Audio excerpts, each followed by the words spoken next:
Hello বন্ধুগণ, আমি সাধনা। নতুন একটা ঝাঁকানাকা রেসিপিতে তোমাদের সবাইকে স্বাগত জানাই।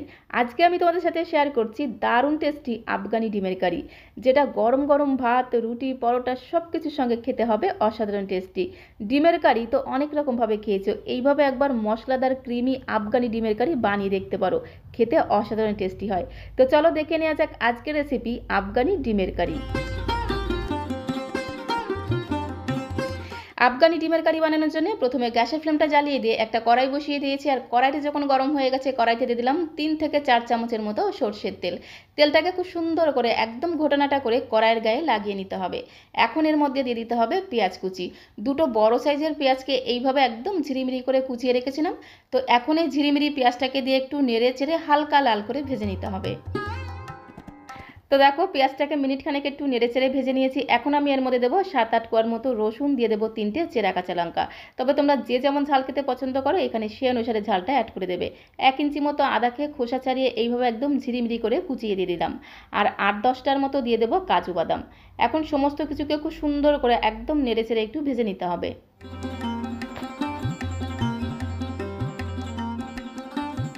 গ্যাসের ফ্লেমটা মিডিয়াম টু হাইতে রেখে পেঁয়াজ, রসুন, আদা, কাঁচা লঙ্কা সমস্ত কিছুকে একটু হালকা লাল করে ভেজে নিয়েছি। এখন আমি এর মধ্যে একটা টমেটোর অর্ধেকটা এইভাবে একদম ছোট্ট ছোট্ট টুকরো করে কেটে দিয়ে দিলাম। টমেটোটাকে একটু নেড়ে ছেড়ে হালকা করে ভেজে নিতে হবে যতক্ষণ না টমেটোটা একটু নরম হয়ে যাচ্ছে। এই রান্নাতে আমি টক দই ব্যবহার করব, তাই টমেটোটা একদম অল্প করে দিলাম, একটা টমেটোর অর্ধেকটা দিলাম। তো খুব সুন্দর করে নেড়ে ছেড়ে এরকম একটু লাল লাল করে ভেজে নিয়েছি, খুব বেশি লাল লাল করে ভাজার প্রয়োজন নেই। তো সমস্ত কিছুকে ভেজে নিয়েছি, টমেটোটাও দেখো একটু নরম হয়ে গেছে। এখন এগুলোকে একটি পাত্রে তুলে নেব।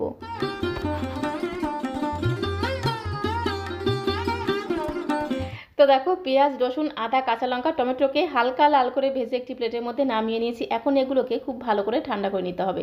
তো একদমই দেখো পুরোপুরি ঠান্ডা করে নিয়েছি। এখন এগুলোকে মিক্সিং জারের মধ্যে দিয়ে দেবো। পুরোপুরি ঠান্ডা করে তারপরে কিন্তু মিক্সিং জারের মধ্যে দিতে হবে, না হলে আবার মিক্সিং জারটা খারাপ হয়ে যেতে পারে। তো সমস্তটাই মিক্সিং জারের মধ্যে দিয়ে দিলাম। এখন আমি এর মধ্যে দিয়ে দেবো 1 মুঠো ধনেপাতা আর সামান্য পরিমাণে জল দিয়ে মিক্সিং জারের ঢাকনাটা বন্ধ করে একটা মিহি পেস্ট আমরা তৈরি করে নেব।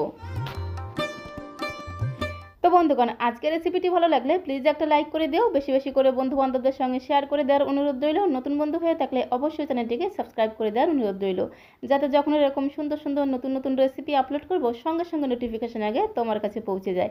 তো দেখো মশলার খুব সুন্দর একটা পেস্ট তৈরি করে নিয়েছি, একটা বোলের মধ্যে ঢেলে নিলাম। তারপরে চলে আসলাম কড়াইয়ের কাছে। এখন ওই কড়াইতে দিয়ে দিলাম আরও 2 থেকে 3 চামচের মতো সরষের তেল। ফোড়নে দিলাম একটা শুকনো লঙ্কা। আর এখানে দেখো আমি নিয়েছি 1/2 চামচ গোটা জিরে, 8-9 পিসের মতো গোলমরিচ, 3টে এলাচ আর দারচিনি।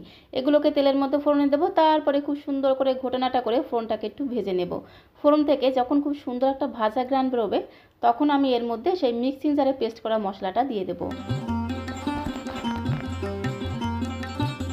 তো বন্ধুগণ, এই আফগানি ডিমের কারি, আন্ডা কারি, এগ কারি যেটাই তোমরা বলো না কেন, এই রান্নাতে আমি যে পরিমাণে তেল মশলা ব্যবহার করেছি পরিমাণে তোমরা বাড়িয়ে বা কমিয়ে নিতে পারো, তাতে কোনো সমস্যা নেই। তো দেখো সমস্ত মশলাটা আমি তেলের মধ্যে দিয়ে দিলাম। তারপরে খুব সুন্দর করে একদম ঘোটানাটা করে মিশিয়ে নিতে হবে। খুব ভালো করে মেশানো হয়ে গেলে এবারে এর মধ্যে আমি দিয়ে দেবো স্বাদ মতো লবণ। লবণ দিয়ে আবারও খুব ভালো করে মিশিয়ে নিয়ে গ্যাসের ফ্লেমটা একদম লো করে দিতে হবে। গ্যাসের ফ্লেমটা লোতে রেখে মশলাটা কষা হতে থাক, ততক্ষণে বাকি কাজগুলো আমি রেডি করে নেব।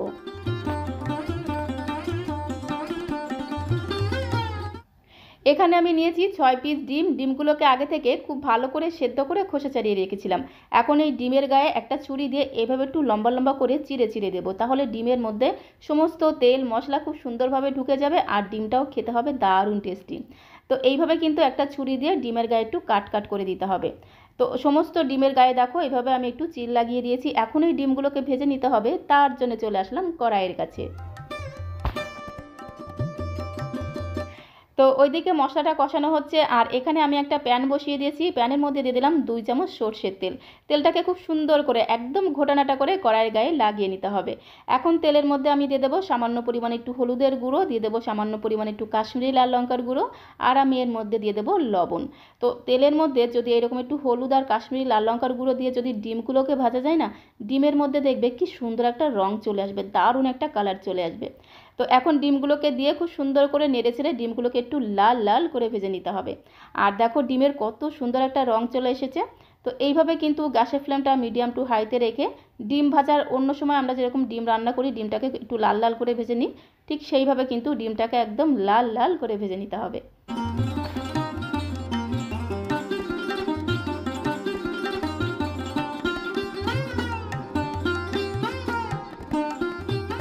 তো দেখো সমস্ত ডিমগুলোকে ভেজে একটি পাত্রে তুলে নিয়েছি, আর ডিমের কালারটা দেখো কত সুন্দর হয়েছে। আর এদিকে যে মশলাটা আমি কষাতে বসিয়ে দিয়েছিলাম সেটাও দেখো খুব সুন্দরভাবে কষানো হয়ে গেছে, মশলার যে কাঁচা গন্ধটা ছিল সেটা কিন্তু চলে গেছে।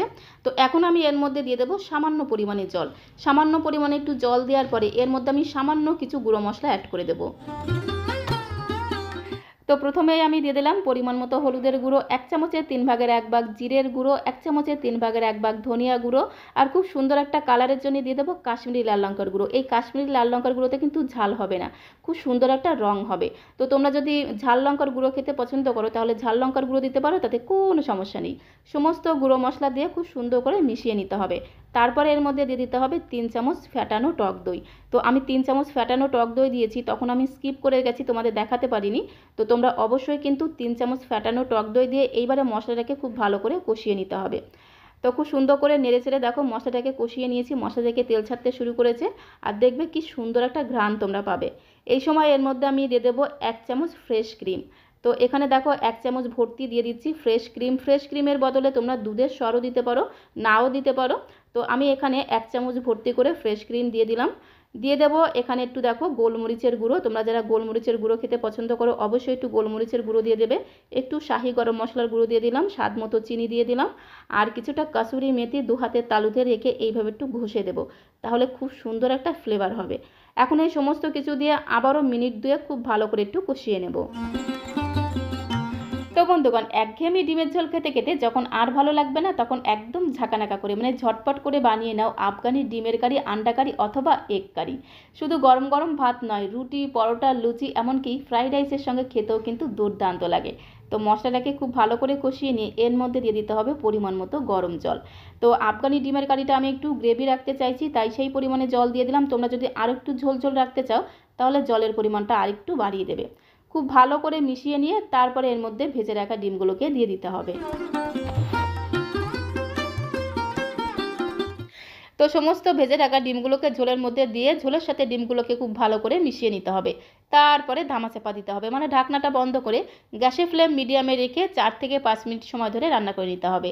তো এখন আমি তোমাদের 4 থেকে 5 মিনিট পরে ঢাকনাটা খুলে দেখাচ্ছি। আরও একবার খুব ভালো করে একদম ঘোটানাটা করে মিশিয়ে নেব, তারপরে গ্যাসের ফ্লেমটা বন্ধ করে দিতে হবে।